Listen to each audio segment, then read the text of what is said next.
Macy's is also a story that we're watching, cutting its profit outlook after an employee intentionally hid over $100 million in delivery expenses. That's going to weigh on full year margins and earnings per share to the tune of like $80 million. So not good for the company. You can see the stock has been decimated today, down 10%. Mary Ross Gilbert joins us right now from Bloomberg Intelligence to talk about what's going on here. And I guess, is this kind of a sideshow, Mary, to the real story, which is that the company is like imploding, so they're going to have to sell their real estate?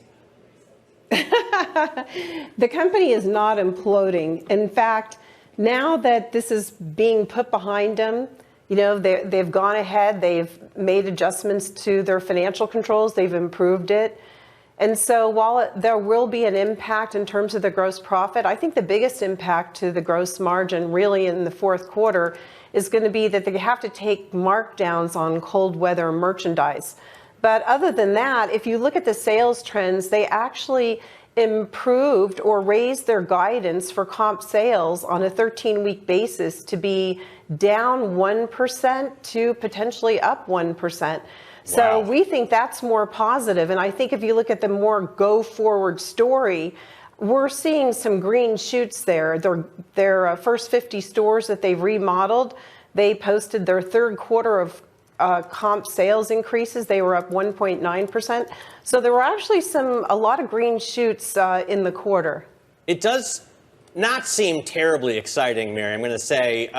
And we talked to, people, the few people that were there Black Friday at the Herald Square store. You would expect like doorbusters, but it wasn't the case. The brick and mortar retail business seems sincerely under pressure from online retail. And in my experience, when a company decides it's time to start selling its real estate, or when activist investors put pressure on it to do so, that's like a death knell. You're really optimistic on this? Well, let me clarify some things. So with regard to the activism, and of course, there's been a slew of activism with this company. In the latest overture, which this would not be in the form of an acquisition, they're proposing that the company form a propco, as you pointed out. What they would do is basically take the real estate, which we value around $8 billion. This activist group, which is Barrington, led by Barrington Capital, and also Tor Equities, they value it as much as or as high as $9 billion, as low as $5 billion. And they would put it into a separate entity. But what they're going to do is then raise the rents to market rates to the retail business. What that does is it takes their profitability down in half. And when you look at their CapEx plan, and this is one of the other things they're proposing, is it should be as low as Dillard's. But really, you can't look at Dillard's for a number of reasons. We could talk about that more, but there's probably not time for that. So we think that some of the proposals here don't make sense. And when they're proposing to take the luxury units and monetizing those, essentially an outright sale, we think maybe it makes sense to create a tracking stock and spin off a minority stake in the luxury units.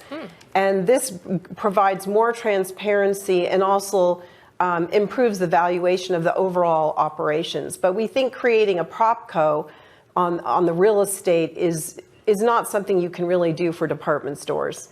Yeah, and it seems like any way you slice it, it's an uphill climb here. Mary Ross Gilbert of Bloomberg Intelligence, great to get your perspective on a pretty terrible day for Macy's shares.